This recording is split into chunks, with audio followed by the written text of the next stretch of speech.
Ayla was confused and her emotions kept growing.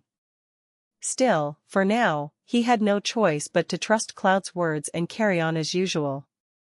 Because no one else would keep his secret like Cloud. Yes, miss. I'll take care of the network for you. Cloud, still kneeling, said this, stood up and opened the door carefully. He even went so far as to secure the network to ensure his safe return. When Ayla returned to the room, Capella and Laura were sleeping soundly, oblivious to the world. Laura tossed and turned in bed when she heard her go to bed, but luckily she didn't wake up. Lying in bed, staring at the dark ceiling, Ayla remembered what had happened to her a moment ago. Cloud had been aware of his secret. However, he had kept it a secret all this time. And today, he had even saved her from danger. That's ridiculous. It was truly a dream come true. She spent the night awake, thinking whether he could trust Cloud or whether he should consider other measures. He had deceived her all his life. Deceived by him and Byron, she committed the irreversible sin of betraying her natural karma and was left to her fate, writhing in agony and dying.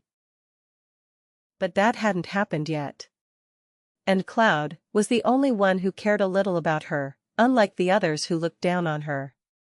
That doesn't mean the guilt of cheating on me goes away. Although he did it out of a bit of guilt, he was still one of the ones trying to use Ayla. It was something that could not be completely trusted. But I don't believe him. Is there another way to silence him? He couldn't kill Cloud secretly. His inaction was beyond Ayla's ability to defeat him, and she wasn't even sure she could sneak into his room.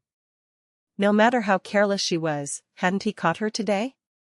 He couldn't use poison, because the laboratory where he studied toxicology was no longer there. And when Cloud died, no one knew how things would turn out. Above all, it was hard to admit these feelings, but she really wanted to trust Cloud.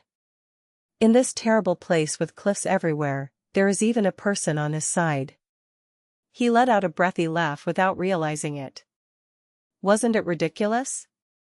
She wanted to laugh at herself for wanting to trust Cloud in this situation. How ridiculous it was to see such a weak being desperately seeking revenge. No, if you think about it. Just hold on like this a little longer. It was unclear how long Cloud's quirks would last, but seeing as he was sneaking Laura into the Duke's house, it seems like it wouldn't be long before he returned home. So, just hold on a little longer, just a little longer, and just when he had decided to trust Cloud for the moment, since he had no other choice, he heard birds chirping outside the window. It was already daylight. Your Highness, please open your eyes and eat. If you do, the fork will stick up your nose. Joseph's complaints began again. Winfred was eating lunch, almost half asleep.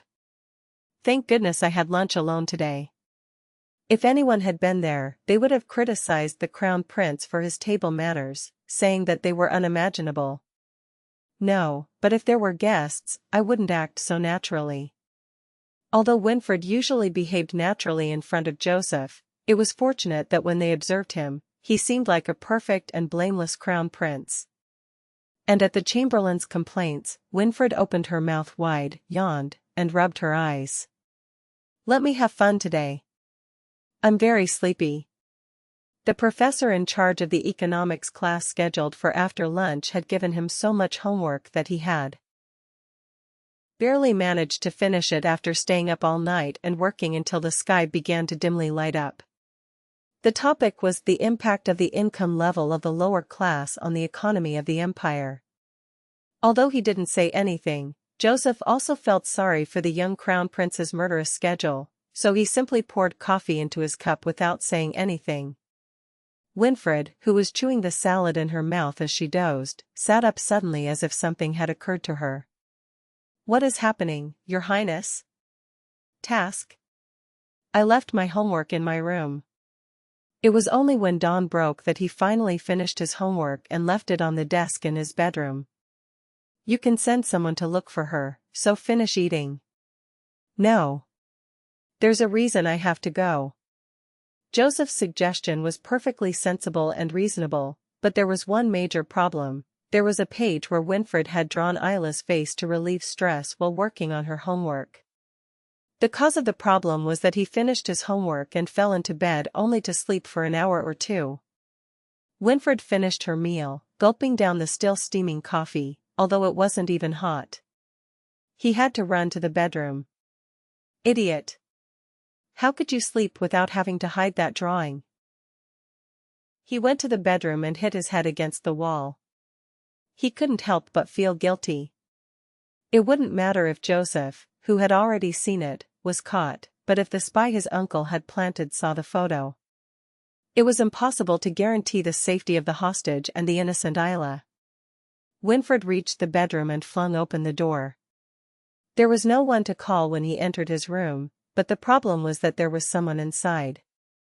Binka, who was about to tidy up her desk, was startled by the crown prince's sudden appearance and lost the paper she was trying to organize, which fluttered and fell to the floor. Phew! That!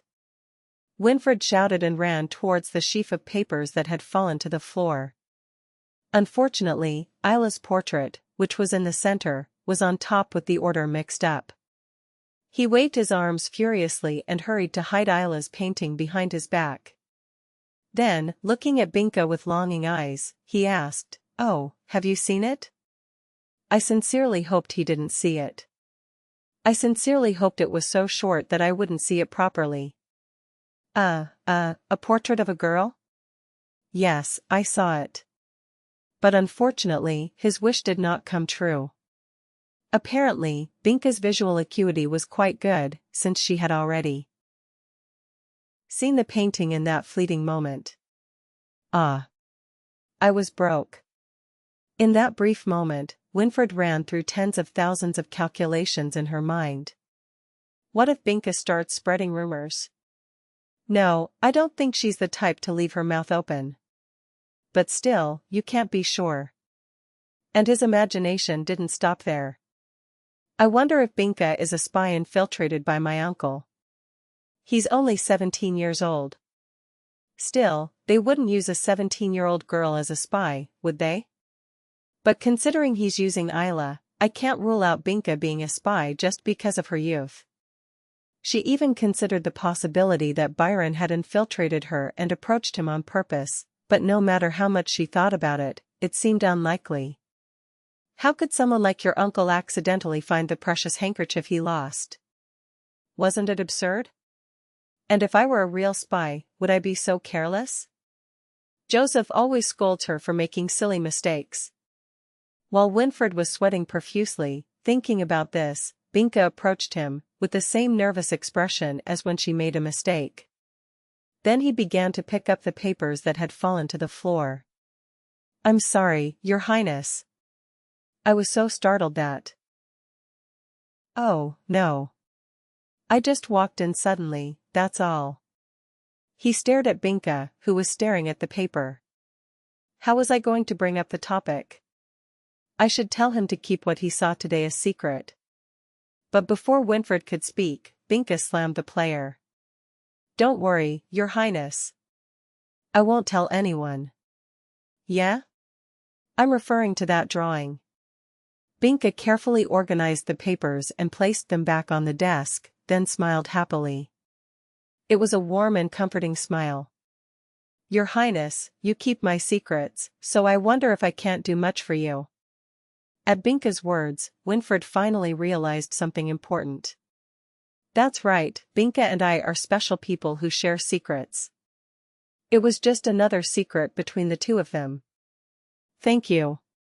Only then did Winfred feel relieved and carefully hide the portrait he had been timidly hiding behind his back in a drawer. It was a drawer that could only be opened with a key. "I suppose she is the young woman His Highness likes. The painting is full of love." "Yes, I really like that girl." At Binka's words, he felt a sudden heat on his face. He felt as if his sister had discovered him having a relationship. Binka wasn't even his sister, he just liked her, and he and Ayla weren't a couple. Somehow. "So you stayed away from me," worried that people would misunderstand your relationship with me? Because you like a young girl, he said with a smile, a somewhat mocking tone for Winfred. Yeah. He wanted to refute it, but it was true, so he could only nod, blushing. Your Highness, if there is anything I can do to help you with your relationship with that young woman, do not hesitate to let me know. After all, a woman knows another woman's heart. Binka winked at him and offered to give him some relationship advice.